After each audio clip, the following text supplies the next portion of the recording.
All right. Welcome to my show this week. Um, as usual, we're going to do some little bit of Cowboys talk, a little bit of Cowboys talk this week, and then I'm gonna do my week 7 picks. It's week 7 already. All right. So this how I'm gonna do it this week. I'm gonna since I wasn't able to get back on Tuesday, it's no need to recap um the Cowboys game is so far away. Their victory over the Jaguars, the beatdown of the Jacksonville Jaguars, um, 40-7 on Sunday afternoon. I mean, it was an impressive victory. Defense played lights out. Offense played very well. Put up a 40 burger on them and really left some meat on the bones. Really could have ended up with 44, maybe 48 points. Left some meat on the bones and still put the beat down on them. So, so this is what I'm gonna do this week. I'm gonna go through my picks and I'm gonna pick all the games and then I'm gonna come back to the Cowboys and say a few things and take it from there. I tried to get on here yesterday, and it was a bad connection. So I mean, I'm gonna stick with tradition. Come on in. Come on in. You don't have to get your picks from the Morning Men or NFL Network or ESPN. Come on, get them right here. I need to step up my game because last week, I was on my picks. I was 7-7 last week. The only I was drinking the Cleveland Kool Aid. That was the only real bad pick. And most of the other ones, they could have went either way. I mean, all I was 7-7. All those games could have went either way, except for the Cowboys game. The rest of the games was really, really close. Even Denver at Rams. I mean, Rams at Denver. And I'm using that game as an example because if I pick Denver to beat Rams, then last night for Thursday night football, I picked Denver. But I'm going to stick with what I normally do. If I didn't make it on here prior to the Thursday night game, I'm just going to default on a pick. I did pick Denver. Um, and you should know I picked Denver because I picked them last week against the Rams, and I said at the beginning of the season Denver's going to surprise a lot of people. So I went with Denver, but I can't count it because I didn't get on here on time. So I'm gonna stick with that.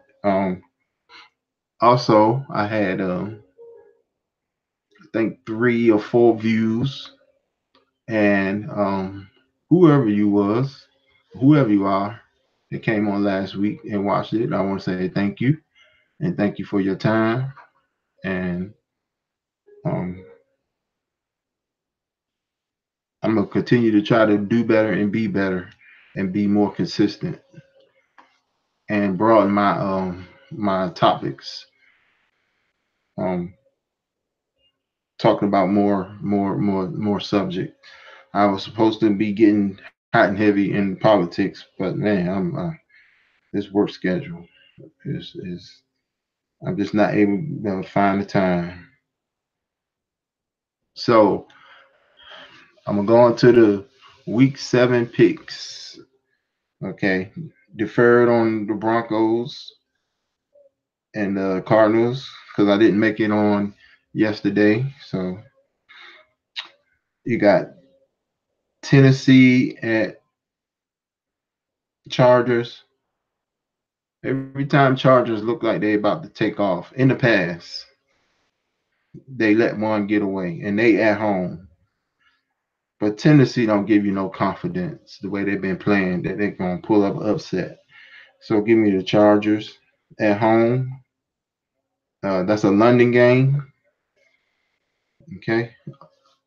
So I'm going with Chargers over Tennessee in London. Then you got uh, Houston at the Jacksonville Jaguars. Hmm. I'm gonna go with the home team to play better.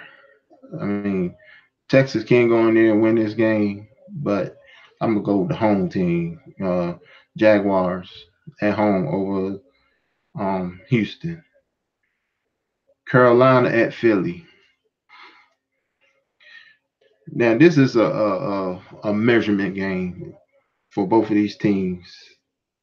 I mean, it's a measuring stick game for both of these teams. To really gauge where they are and what they need to do to be better going into the second half of the season.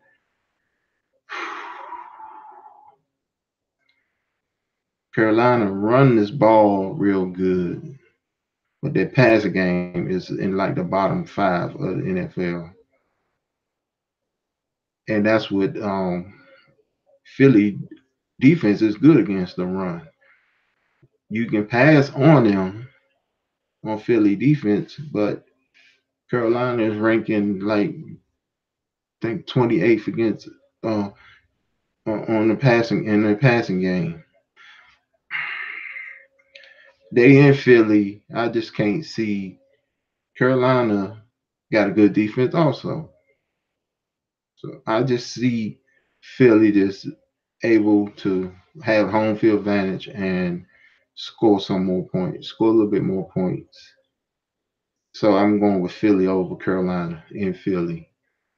Uh, Next game is Minnesota and the Jets. Minnesota, Coach Zimmerman will not let them go on the road. Another AFC East team and lay an egg like they did with Buffalo. I mean, Jets at times can get something going, but you know, you go on in there. Vikings need to be explosive early and just take the fight out of them. If you let them stay around, you're gonna be in for it. But give me Vikings over Jets on the road. Patriot at Chicago. This is a tricky game. This is a tricky game for me. Um,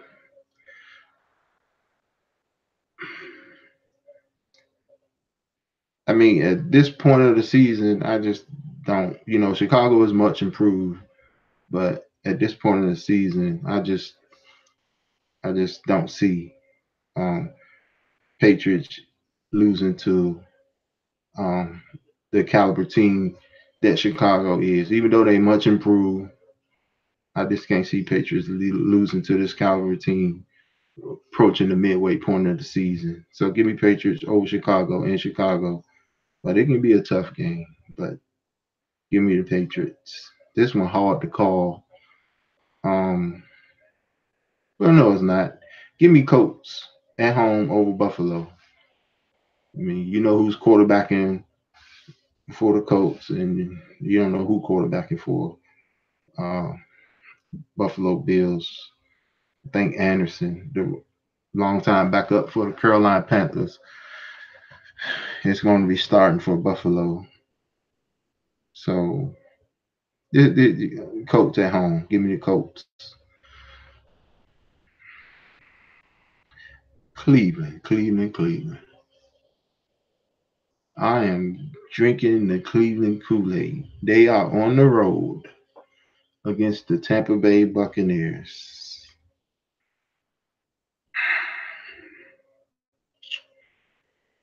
This is a hard one. I mean, folks probably look at this as a mediocre game overall, but this would make it hard to call. Um,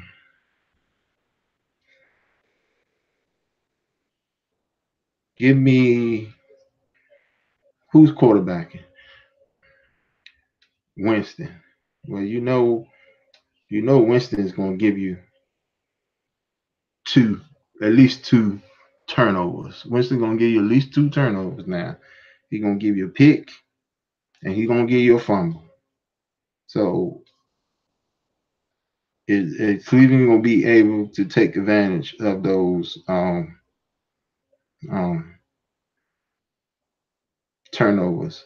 You know what? I like Cleveland on the road against Tampa Bay because Cleveland is the mediocre teams they got a chance with, but the other teams like San Diego and the other ones that's starting to separate, um, they gonna get blown out. But give me Cleveland over Tampa Bay and Tampa. Next game, give me Detroit on the road over the Miami Dolphins. Miami Dolphins beat Chicago last week. Um, when you're dealing with a backup quarterback, sometimes they can come in relief and look good. Then next week don't play well, or they can get that start and have that sugar high and look good, which Osweiler did. But the sugar high will be gone, and he, as an individual, as a player, he's going to come back down to earth, and because he's not that good. So give me Detroit over Miami in Miami.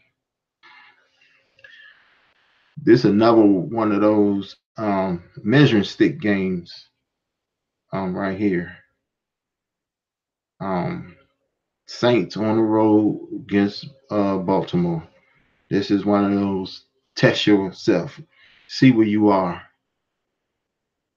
going into the halfway point of the season, just like the Carolina Philly game is. You got New Orleans. They all about offense, scoring. Um, then Baltimore actually plays defense. So offense against defense. So my question would be here: if Baltimore defense don't play as good as they can play, and Saints score points, are the Baltimore Ravens gonna be able to match them?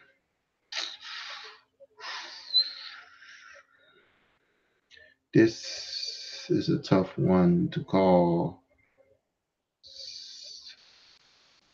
So in these situations, I'll go with the home team, the Baltimore Ravens, and I want to say right now, congratulations to Drew Brees um, for breaking records, most passing yards in NFL history, and most passing touchdowns in NFL history. There's Drew Brees, and I was thinking about Drew Brees and Aaron Rodgers for that matter. And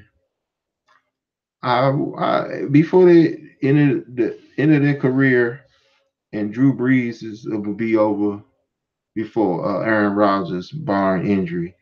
Before the end of their careers, I would like to see both of them win at least one more Super Bowl. Not at the expense of the Cowboys now. Not at the expense of the Cowboys.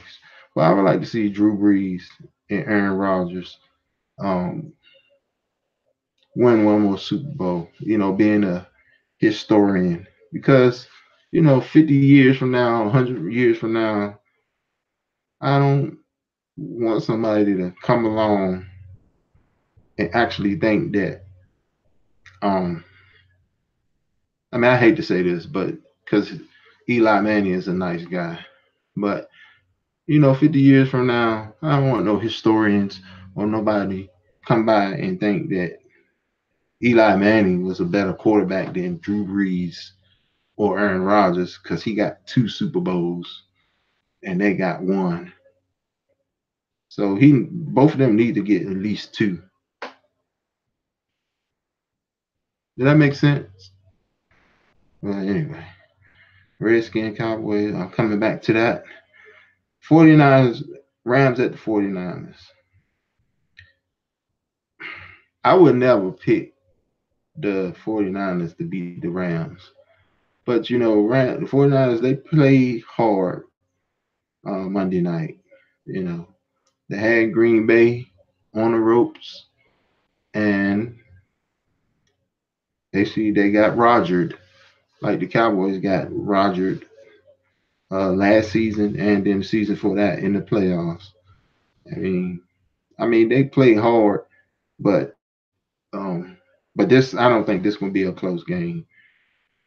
Coming off that heartbreaking loss against Green Bay.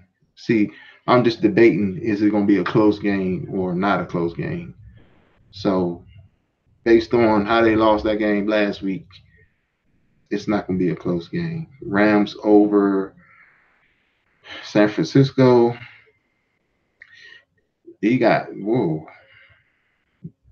Kansas City, back to back Sunday night games. All right.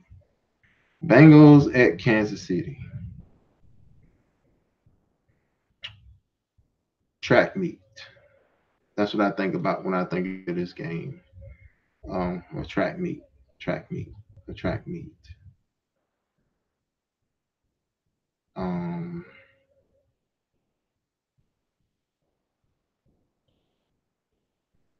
they played offense differently, but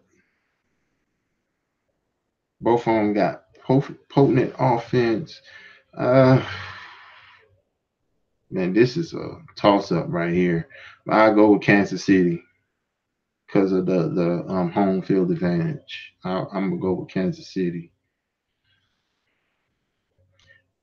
Then you got Monday Night Football. You got Giants.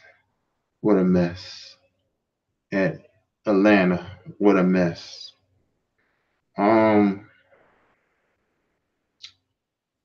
this is gonna be an up and down game. Meaning offense is going up and down the field. But Barkley gonna get his. Even Odell Beckham gonna get his, and maybe even Shepard gonna get his. And then what's really hurt the Falcons this year was Freeman. Now he's on IR, so that's what really hurt him. The rotation. Coleman is more than a good running back, but the rotation that really hurt the Falcons this year. They sitting at 1-4. Um, I'm gonna go with the home team. Just give me the Falcons over the New York Giants. So as we go back to Sunday, uh, Cowboys at Redskin. Cowboys 3-3 on the season. Um, they are.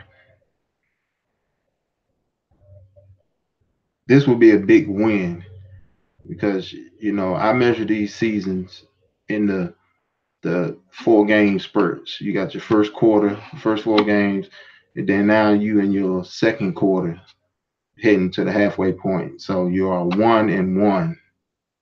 And like I said, until you find your identity, you got to win some of these games. And you definitely don't want to lose none of these quarters. So you want to be, if anything, 2-2.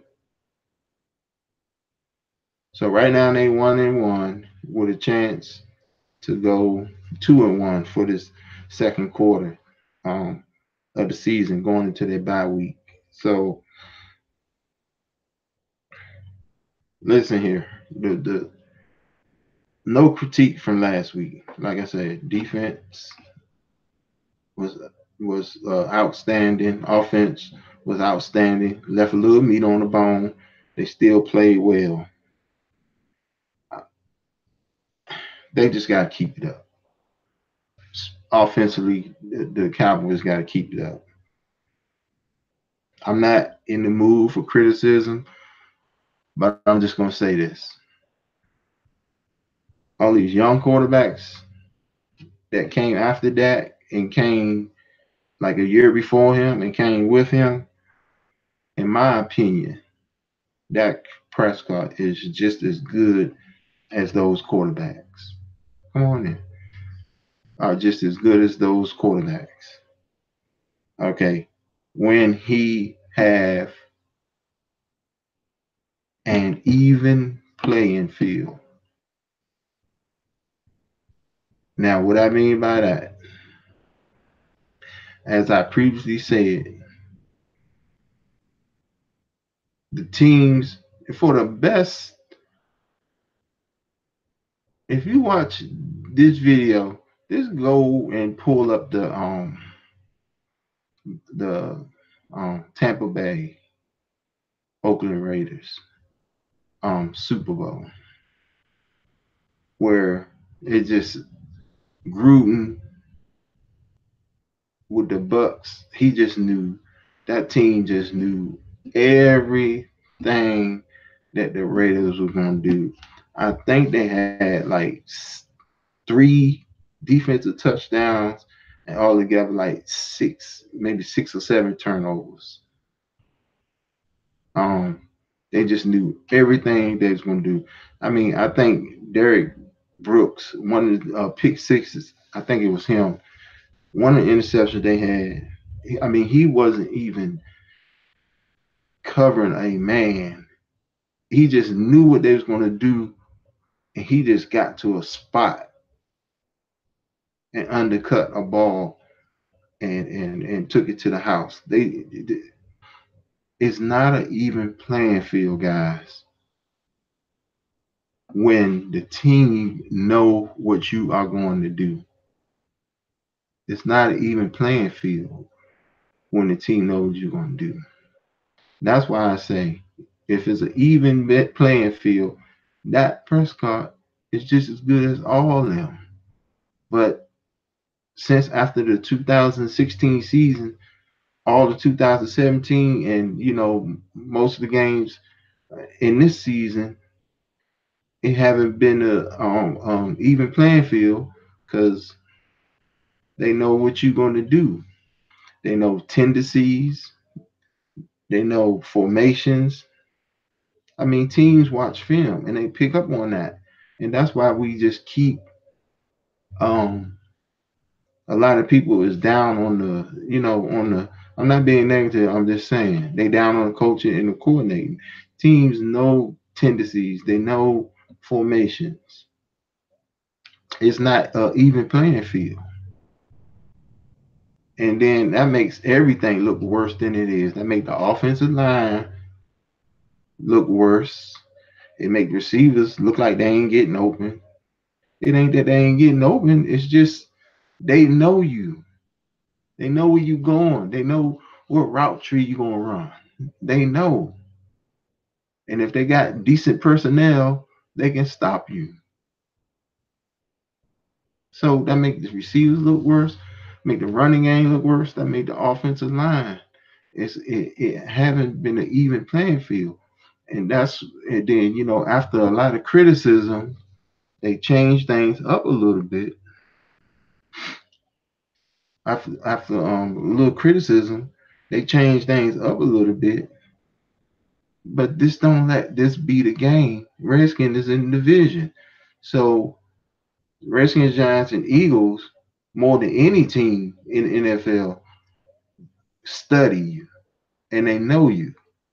They know tendencies, they know route trees, they know everything. So you looked so good last week. Don't change things up. Don't change things back up. Progress from there.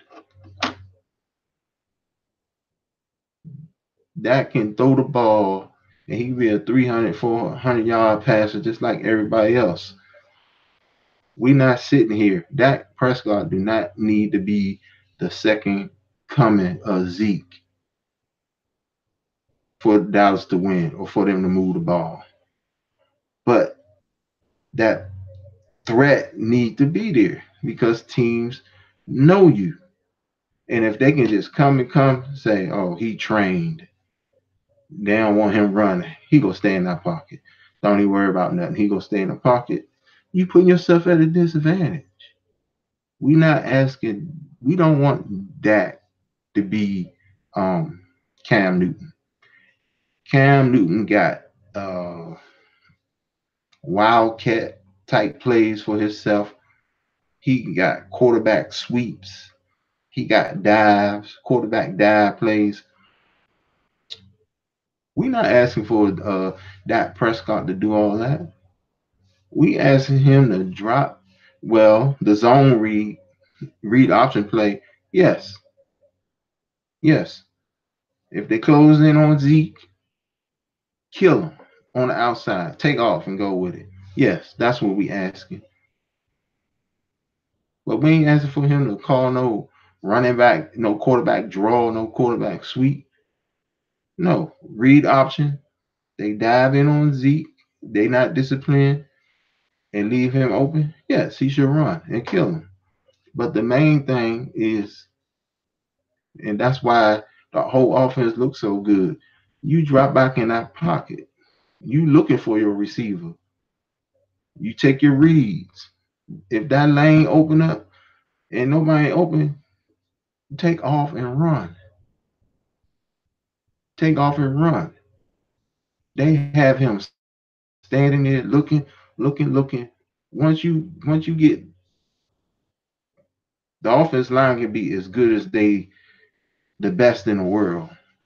But once you sitting there holding that ball up to 3.5 seconds or more, somebody's coming. Somebody's coming.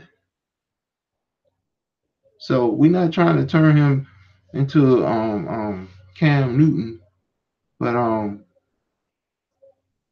you back there and that lane open up, you need that threat that he gonna run that ball needs to be there, and that need to be real, and that will slow that defensive line down. That would make them linebackers stay that half a second later, stand there, and then I open up the routes and the lanes behind them.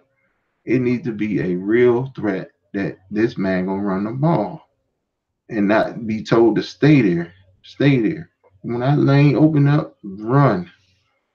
3rd and 3, ain't nobody there. That lane open up. You need to go get that first down. That'll open everything up. Then you can pass and get your your 250, 300 yards. It's all interconnected. It's all interconnected. That's all I want to say about that. And I don't feel like that's no criticizing no coordinators or nothing. We just came off a great week, so I wasn't in the mood for criticizing. I'm just saying, keep it up. Don't go back to doing other stuff. Keep it up. Play the read option. Keep that in there. That lane open up. Don't stand in that quarter. Don't that lane open. Don't stand in that pocket acting like you have to stay there and find somebody open. Take off and run. That will slow the rush down, and then everything else will open up. That will slow the rush down. That will make the linebackers hold. Then you can start hitting them lanes right behind them. That's all we're saying. So, having said all that, of course I'm going with the Cowboys to win their first road game of the season in Washington. Of course. Of course I'm going with the Washington. Going with the Cowboys to beat the Washington Redskins. first road game of the victory to escape that shadow of 500 football, and you're gonna be 4-3 going into the bye, and then it's gonna be on from there. So let me do a quick recap. All right. So quick recap. What is this? I really needed this Bronco victory. I called it, but I couldn't get here and do the show. Dang, I really wanted that Bronco victory. So recap. We're going Chargers over Titans. We're going in London. We're going Jaguars over Texans. We're going Philly over Carolina. That's what I think will win, but I hope Philly lose. But then again, I'm not going to get into all that this season, wanting other division teams to lose. I want my team to be good enough so I ain't got to be sitting around near the end of the season hoping this team lose, hoping that team lose, and this and that and the other. That's too much. That's too much stress. I want my team to be the Cowboys to be good enough so we ain't got to worry about them. So where I stop at? Okay, let me run through this. Chargers over Tennessee, Jacksonville over Houston, Philly over Carolina, Vikings over Jets, Patriots over Chicago, um, Colts over Buffalo. Do I want to change Cleveland over Tampa Bay? Do I want to change that? No, I'm going with Cleveland. Cleveland over Tampa Bay.